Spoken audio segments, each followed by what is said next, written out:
예를 들어서 병원에서 피부과 전문의가 처방할 때 손에 바르라고 준 건데 발라보시니 효과가 괜찮아서 집에 두고는 얼굴에 뭐가 나니까 얼굴에 바르는 거예요. 집에 예전에 받은 게 있으니까 또 얼굴에 바르는 거예요.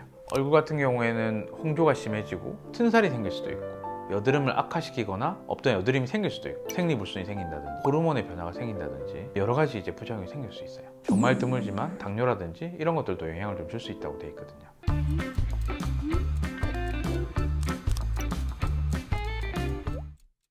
안녕하세요. 네임드의사가 되고 싶은 피부과 전문의 황성환입니다. 피부과에서는 다양한 약들을 쓰고 있는데 환자분들이 거부감이 많은 것들이 대표적인 것들이 스테로이드인 것 같아요. 스테로이드는 코르티코스테로이드의 줄임말인데 요즘에 운동하시는 분들이 맞아서 근육을 성장시키는데 쓰는 그런 스테로이드랑은 좀 종류가 좀 다른 분야고요. 바르는 스테로이드는 신체에 주는 영향이 좀 적고 국소 부위만, 피부에 뭐가 나 있거나 붉거나 하는 부위에만 영향을 주는 그런 약이라고 생각하시면 될 것 같아요. 제일 메인 역할은 염증 물질이 생기는 그 과정을 초기에서 억제한다는 그런 내용인데, 그 염증을 완화시키고 가려움이나 증상을 줄이고 그 부위의 면역을 억제하고 피부 재생을 돕고 이런 목적으로 쓰거든요. 예를 들어서 애기들 땀띠 이런 데도 약한 스테로이드제를 바르면 염증이 빨리 완화되고 피부가 빨리 회복되는 도움이 되고요. 일반적으로 말하는 습진, 피부에 가려움을 동반한 보통 병변이 생긴 그런 경우에도 넓게 쓰고 있고요. 잘만 쓰면은 가려움증이나 피부에 난 병변을 빨리 호전시키고, 잘못된 방법을 쓰거나 너무 많이 쓰게 되면 효과가 없거나 부작용이 생기는 그런 약이라고 볼 수 있을 것 같아요. 스테로이드 강도는 크게 7가지로 나누거든요. 1단계가 가장 강한 것,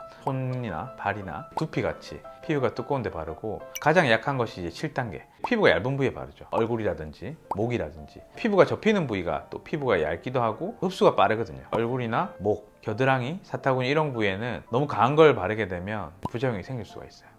모든 부위에 다 바를 수 있어요. 입안에는 보통 쓰지 않고 입안을 제외한 손발바닥, 얼굴, 목, 성기 주변, 항문 주변, 신체 어디라도 다 바를 수 있는 것 같아요. 이거는 사실 실제로 어떤 진단명인지 또 어느 정도로 심한지 이런 걸 보고 평가를 하게 되고, 보통 피부과에서 질환에 대해서 치료하게 되는 2가지 툴이 먹는 약과 바르는 약이거든요. 보통은 증상이 일정 이상 심하면 먹는 약을 먹게 해요. 증상이 없고 피부에 난 것만 있다고 하면 바르는 약을 보통 쓰게 하죠. 근데 피부에 난 게 증상이 심하다 그러면 먹는 약과 바르는 약을 같이 쓰는 거죠. 여드름 거기서 써요? 여드름에는 사실 바른 스테로이드제를 바르면 여드름이 악화될 수 있어요. 스테로이드 바를 때 주의사항은 교과서에는 1번 바르라고 되어 있는데 옷에 묻거나 하는 경우가 생기기 때문에 일반적으로는 2번 바르는 걸 추천드리고, 연속해서는 최대한 2주 정도까지 바르는 게 안전한 것 같아요. 띄엄띄엄 쓰면 또 이게 달라요. 한 달 전에 내가 땀띠가 나서 등에 스테로이드 연고를 발랐는데 한 달 지난 또 이 시점에 땀띠가 났다, 그때는 또 써도 괜찮은 거거든요. 그리고 한번 개봉한 제품은 최대한 6개월까지 사용할 수 있다고 보면 되거든요. 온도 같은 것도 되게 중요한데 실온에 보관해야 되는데 더운 환경에서 또 보관하면 빨리 상할 수가 있고, 보통은 처음 처방한 날로부터 6개월이 지난 제품은 성분이 또 변했을 수 있기 때문에 가급적이면 다시 사용하지 않는 것이 좋습니다. 얼굴 같은 경우에는 많이 하는 질문이 기초 제품들을 바르고 연고를 바를 때 어떻게 해야 되냐고 많이 물어보시는데, 순서는 크게 상관이 없어요. 기초 제품들을 먼저 바르고 뒤에 연고를 발라도 되고, 연고를 바르고 후에 기초 제품들을 발라도 되는데, 이 사이 간격을 30분 정도 둬서 앞에 먼저 바른 것이 흡수되고 그 다음에 바르는 것이 2가지 다 효과가 좋다고 볼 수 있어요. 스테로이드 제품의 부작용은 예를 들어서 병원에서 피부과 전문의가 처방할 때 손에 바르라고 준 건데 발라보시니 효과가 괜찮아서 집에 두고는 얼굴에 뭐가 나니까 얼굴에 바르는 거예요. 아까 제가 말씀드린 것처럼 손은 피부가 두껍기 때문에 강한 제품을 발라야 효과가 있는데 얼굴은 또 그렇지가 않거든요. 얼굴이 훨씬 피부가 얇아요. 그래서 그에 맞는 적절한 제품을 발라야 되는데 집에 예전에 받은 게 있으니까 또 얼굴에 바르는 거예요. 또 오래 바르니까 부작용이 생길 수 있는 거죠. 스테로이드는 오래 바르면 피부를 얇게 만들거든요. 피부가 얇아지면 얼굴 같은 경우에는 홍조가 심해지고 튼살이 생길 수도 있고